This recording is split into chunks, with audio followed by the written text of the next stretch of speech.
මැද මුහුදේ නැවක බැස්ස තල්ලු කරන්න පුළුවන්ද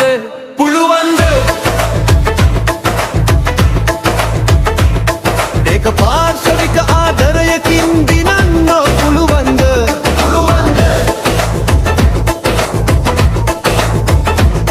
මැරුණු පසු නැවත කුසට යන්න පුළුවන්ද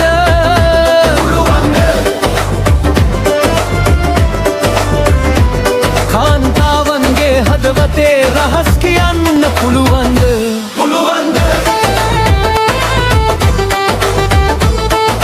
සොඳුරු ජීවිතේ සල්ලි රකින්න පුළුවන්ද නාස්තිකාරයෙකුට පවුලක් රකින්න පුළුවන්ද